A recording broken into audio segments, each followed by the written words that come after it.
¿Alguna vez te has sentido tembloroso o temblorosa, tenso, inestable?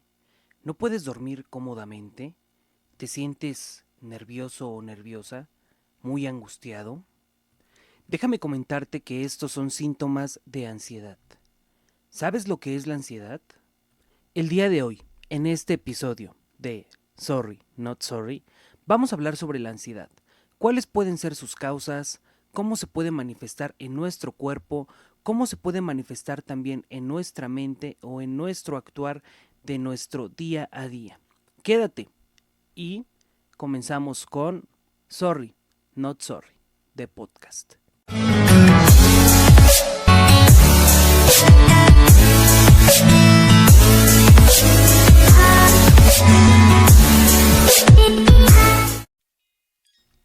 La ansiedad es un sentir que surge de forma automática en situaciones de amenaza o de peligro, para preparar a quien la siente para luchar o para huir. Pero ¿cómo explicar esta forma en la que surge la ansiedad? Se nos dice que surge de forma automática, pero ¿queda tan clara esta definición? Pues depende de la interpretación que le demos a sucesos que estemos experimentando para que nosotros comencemos a sentir ansiedad. La ansiedad no tiene una sola causa, es multifactorial. Esto debe de quedar súper claro porque no solamente debido a una sola situación o a un solo suceso o a una sola experiencia es como se nos puede desarrollar esta sintomatología de ansiedad. Un ejemplo muy claro de cómo puede surgir la ansiedad es el siguiente. Supongamos e imaginemos que estamos en un día cualquiera, sentados en nuestra casa, a punto de comer o haciendo cualquier actividad. Y entonces comienza a temblar, ¿no? Comienza un sismo. ¿Qué es lo que generalmente pensamos cuando nos encontramos ante estas experiencias? Podemos imaginar tal vez que nos va a suceder algo catastrófico. Debido a previas experiencias que ya hemos tenido, muchísima gente, en relación a este tipo de sucesos, ¿no? De los temblores, de los terremotos. Y aún así, no sea un terremoto, sea solamente un sismo leve, vuelvo a repetir, debido a experiencias anteriores, vamos a interpretar estos sucesos como amenazas, como sucesos que nos están poniendo en peligro. Y ya no nada más tal vez a nosotros, sino, no sé, en caso de que tengan hijos, de que tengan familiares con los que pudieran estar conviviendo, muchas veces estas interpretaciones se magnifican. Entonces, de esta manera es que comenzamos a sentirnos inquietos, ansiosos, inestables, ya no empezamos a pensar con claridad, etc. Pero todos estos síntomas no se van a quedar nada más en la parte mental o en la parte emocional, porque también vamos a comenzar a tener alguna sintomatología. No toda, aclaro, no todas las personas presentan los mismos síntomas y no todos van a presentar el 100% de estos síntomas que pudiera estar mencionando a continuación. Algunas personas pudiesen sentirse muy acelerados, como con taquicardia, pudieran llegar a sentir alguna opresión en el pecho, dificultad para respirar, sudoración, pudieran estar sintiéndose con mucha tensión muscular, como muy rígidos, temblores, molestias digestivas. Hay quienes incluso llegan a presentar mareos debido a toda esta subida de adrenalina. ¿Para qué el cuerpo genera y para qué el cuerpo nos inyecta adrenalina?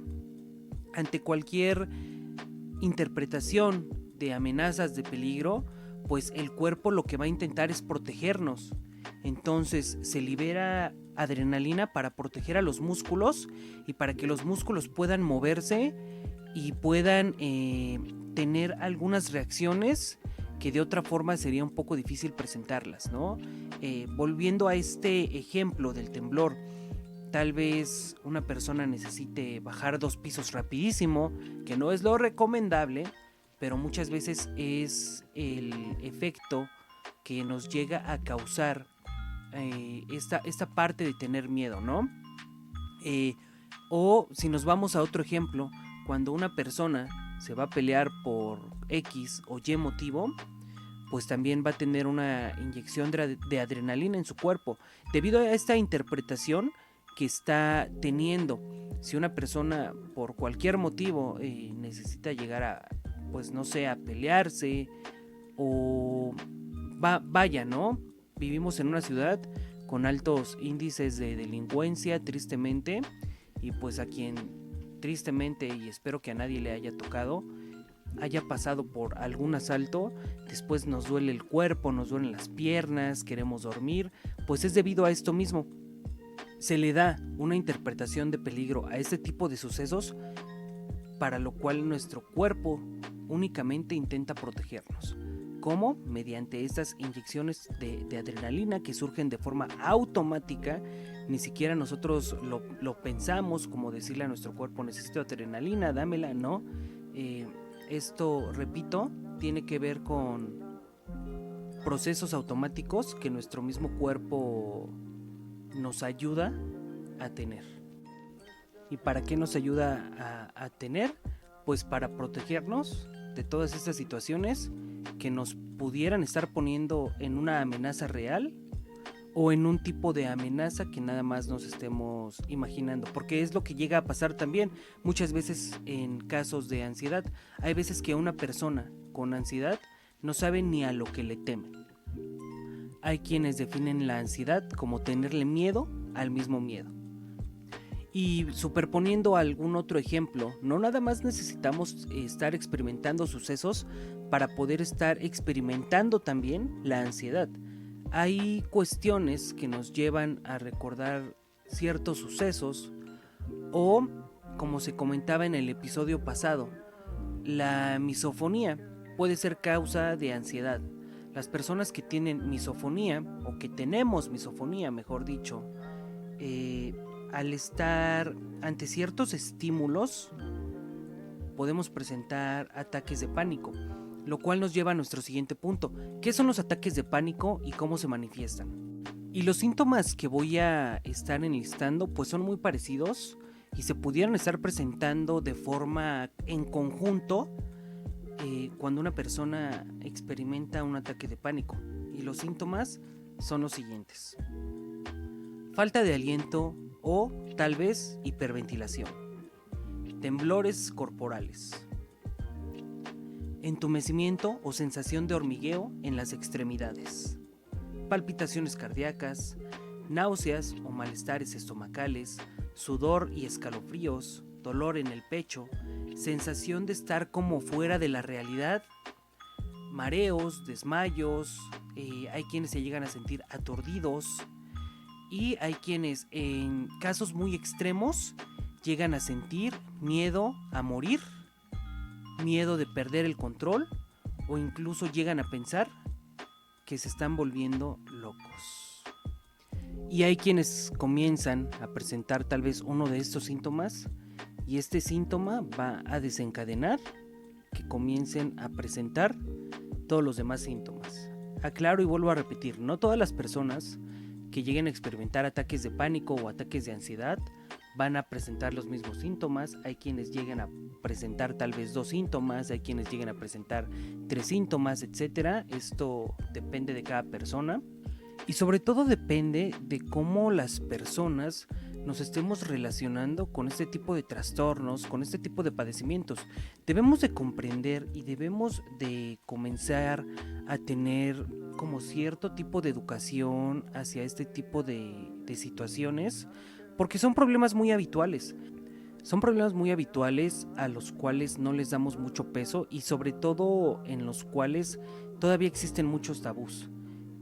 A personas que llegan a padecer ya sea depresión, ansiedad o algún otro trastorno, pues se les sigue calificando de forma negativa, de forma despectiva, hay quienes los llegan a tachar o a calificar como personas locas, etcétera, lo cual es incorrecto porque cualquier persona en algún momento de su vida, debido a diferentes situaciones, por lo menos un ataque de pánico va a estar presentando. Esto es bien importante mencionarlo y es como una gripa.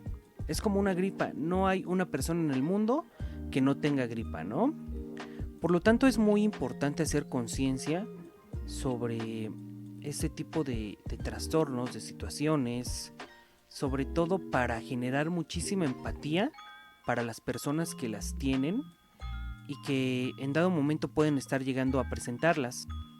Por ahí hay quienes llegan a preguntar, ¿hay cura para la ansiedad? No hay cura, no hay una cura, hay formas de tratarla. ¿Cuáles son esas formas para tratar la ansiedad? Pues también van a ser muy diversas, así como a todas las personas se les presentan diferentes síntomas, pues para cada una de ellas habrá diversos tratamientos que pudieran estar siguiendo. Todo esto obviamente guiado por profesionales en la salud emocional, en la salud mental, etc. Y estos tratamientos pueden ir desde técnicas de respiración, técnicas de relajación, hasta llegar al punto de, sí, tomar medicamentos para quienes llegan a estar experimentando cuestiones de ansiedad muy fuertes que ya les están ocasionando algún problema más fuerte en cuanto a sus actividades diarias, en cuanto a la productividad que pueden estar perdiendo, ya sea en su trabajo, ya sea en la forma de relacionarse con las personas, etc. Asimismo, es bien importante mencionar que hay diferentes formas de diagnosticar a una persona con ansiedad. No todas las personas que se sienten nerviosas están pasando por ansiedad. Hay quienes llegan a, sí, presentar cierto nerviosismo, pero es de forma más leve. Pero ya cuando se comienzan a presentar, pues ya no nada más estos síntomas, tanto físicos como psíquicos, sino algún otro tipo de pensamientos que pudieran estar relacionados a la ansiedad, es como se pudiera estar diagnosticando, y sobre todo con el uso adecuado de algunos test o de algunas pruebas realizadas y aplicadas por profesionales en estos ámbitos. Y sobre todo para poder tener un seguimiento adecuado, correcto, concreto y muy asertivo sobre lo que cada persona pudiera estar padeciendo o no. Muchas gracias por haber escuchado este podcast, este programa dedicado a la ansiedad. Si quisieran que habláramos más sobre este tema y cuestiones más específicas, comenten, háganoslo saber, búsquenos en el Facebook que ya está habilitado para este podcast. El Facebook tiene como nombre Sorry Not Sorry The Podcast. Vuelvo a mencionar, ese es el Facebook. De igual forma, comenten aquí en la caja de comentarios qué otros temas les gustaría ver. Por ahí estaremos hablando en un futuro sobre la depresión y sobre todos estos trastornos que pudieran estar afectando a mucha gente. Recordemos que los trastornos por ansiedad y depresión en un futuro no muy lejano van a ser considerados como discapacidades. Entonces hay que ponerle mucha atención a nuestra salud mental, así como le ponemos atención a nuestra salud física, porque una no puede coexistir correctamente si no está la otra viviendo, o si no está la otra y no se encuentra la otra de la mejor manera. Nuevamente les agradezco el apoyo, les vuelvo a hacer la invitación para que propongan temas, para que dejen aquí todas sus dudas. Yo me despido, soy el psicólogo Carlos y pues nada, muchas gracias, compartan, suscríbanse, etc. Este fue su programa Sorry Not Sorry The Podcast.